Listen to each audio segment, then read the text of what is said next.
पार्षद से लेकर फिर विधानसभा आपने हमें दी। दिल्ली में 27 साल के बाद बीजेपी आई है और यकीन मानिएगा कसर नहीं छोड़ेंगे आपकी सेवा। 27 साल बाद जब आए हैं, कई बार आप लोग सोचते हैं ये अभी नहीं हुआ, ये अभी नहीं हुआ, तो आप अगर अपना घर भी बनाते हैं 100 गज का, उसको बनाने में भी 1.5 साल के करीब लग जाता है। ये तो पूरी दिल्ली बनानी है। तो आप यकीन मानिए, आपने जिन लोगों को चुना है, आज रेखा गुप्ता जी मेरी बहन दिल्ली की मुख्यमंत्री हैं, हमारे सभी विधायक और संदीप जी खुद मटियाला से आपने बहुत बड़े बहुमत से इनको जिताया। हम सब मिलकर आपके लिए जो भी काम दिल्ली सरकार के हैं और निगम के हैं, दोनों में कोई कसर नहीं छोड़ेंगे। मेरे होने के बाद ये सीट 1.5 साल से खाली थी और 1.5 साल से आपके बीच में निगम के जो काम होने चाहिए थे उसमें जरूर थोड़ी कमी आई, क्योंकि निगम के फंड सिर्फ निगम पार्षद को ही मिलते हैं। निगम पार्षद के फंड निगम से के हेड के अंदर मिलते हैं और अगर सीट पर निगम पार्षद नहीं होता है तो वो के हेड का सैंक्शन नहीं होता है। उसकी वजह से थोड़ा हमें निगम के कामों में दिक्कत आई है। लेकिन अब जब आप अपना आशीर्वाद हमें देंगे तो एक निगम पार्षद, एक विधायक और सांसद तीनों जब एक पार्टी से होंगे तो मैं आपको वचन देती हूँ कि आपको कोई काम बताना नहीं पड़ेगा। बिना बताए हम आपके सारे काम करेंगे, क्योंकि आपने जो ट्रिपल इंजन की सरकार को आशीर्वाद दिया वो इसीलिए दिया है क्योंकि आप अपनी समस्याओं से रोज रूबरू ना हो, रोज आपको सामना ना करना पड़े। तो आदरणीय प्रधानमंत्री जी भी दिल्ली में जब द्वारका में आए, 3 जगह गए थे, लेकिन जब वो द्वारका में आए तो उन्होंने कहा था कि मुझे दिल्ली दे दो। आप लोगों ने भरोसा किया है, आपने उनको दिल्ली दी है। हम सब मिलकर, चाहे मैं हूँ, पार्षद है, विधायक है या मेरी सीएम है, हम सब प्रधानमंत्री जी के काम करने वाले कार्यकर्ता चेहरे हैं और उनका जो विजन इस दिल्ली को लेकर है वो आपके बीच में हम मेहनत करके उतारें, ये हमारी कोशिश रहेगी। जिस क्षेत्र में हम द्वारका में बैठे हैं, वर्ल्ड की कोई बेस्ट फैसिलिटी नहीं है जो आपके पास ना हो।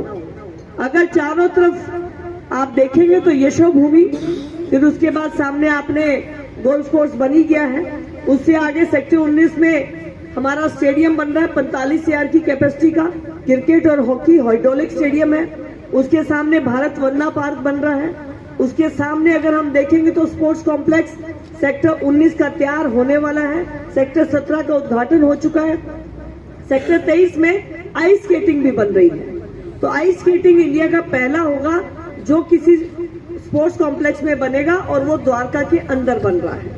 तो ये हम लोग बहुत सौभाग्यशाली हैं कि वर्ल्ड की सारी बेस्ट फैसिलिटीज द्वारका के अंदर है। और फिर हमारी द्वारका को पूरी दुनिया से कनेक्ट करता है यूईआर और द्वारका एक्सप्रेसवे।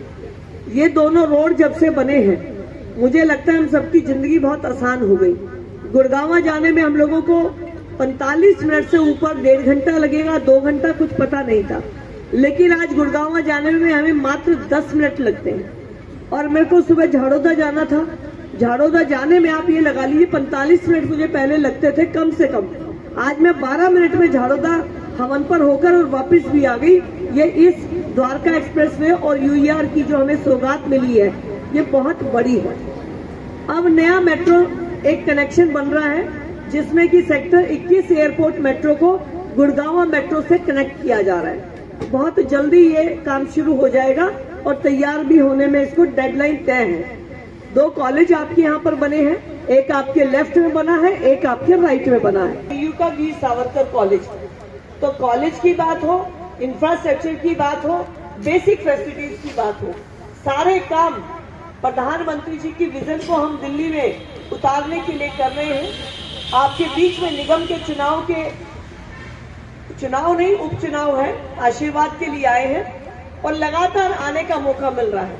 24 में मैं आई, 25 में संदीप जी आए और 25 के आखिर में अब हम अपने निगम प्रत्याशी मनीषा जी के साथ आए हैं। और आपने हमेशा अपना आशीर्वाद हमें दिया है। तो यही कहते हुए कि आप यकीन मानिएगा, आपने आपकी सरकार नहीं चुनी है, वो तो पहले की जो कहते थे हम दिल्ली के मालिक हैं, ये आपकी अपनी सरकार है। तो अपनी होने का जो आपको गर्व होगा कि आपको सारे काम होंगे। और दिल्ली में द्वारका को हम बेस्ट इंफ्रास्ट्रक्चर से बनाएंगे। ये जो चुनाव है, ये रोज कॉलोनी नहीं हुई तो ये कॉलोनी हैंडओवर करनी पड़ती है, तब इसमें स्वीपिंग होती है। अभी जब आप लोग हमारे पास आते हैं तो हम इसमें फटीक लगवा के साफ करते हैं। मेरे सारे भाई खड़े हैं, लगातार आपका मिलने का जब होता है तो यही होता है कि भाई हमारा किस तरह से रेगुलर बिन्स की व्यवस्था मुझे लगता है हो चुकी होगी। पीछे की साइड में हम पिछली बार आए थे, नहीं हुई होगी तो अब चुनाव के एकदम बाद हम आ जाएंगे। तो आपके जो भी इस पॉकेट के काम है, मुझे लगता है कि रोड का काम, लाइट का काम, ये सब काम हो चुके हैं। तो आपके जिम, झोले, बेंचेस कुछ बचे हुए हैं और पार्क का काम चुनाव होते ही हम उस काम को करवा देंगे। आपने हमेशा अपना आशीर्वाद दिया, इसके लिए तहे दिल से आपका धन्यवाद करते हैं। जरूर कहें कि बाई इलेक्शन है, प्लीज वोट जरूर डालें, क्योंकि लोगों को पता ही नहीं है कि बाई इलेक्शन है। तो यही निवेदन है कि आप अपने पड़ोस में या फोन करके जो आपके सेक्टर 6, 10, 11, 19, 22, 23 अंबराई, पोचनपुर और इनके आसपास की कॉलोनी, इसमें रहने वाले लोगों को जरूर निवेदन करें कि सब लोग वोट दें। आपकी ताकत हमारे लिए जब आशीर्वाद बनकर आती है तो हमें काम करने की ताकत मिलती है। यही कहते हुए कि आपको वचन देते हैं, आपकी सेवा में कोई कसर नहीं छोड़ेंगे। आप सबको नमस्कार, जय हिंद, जय भारत।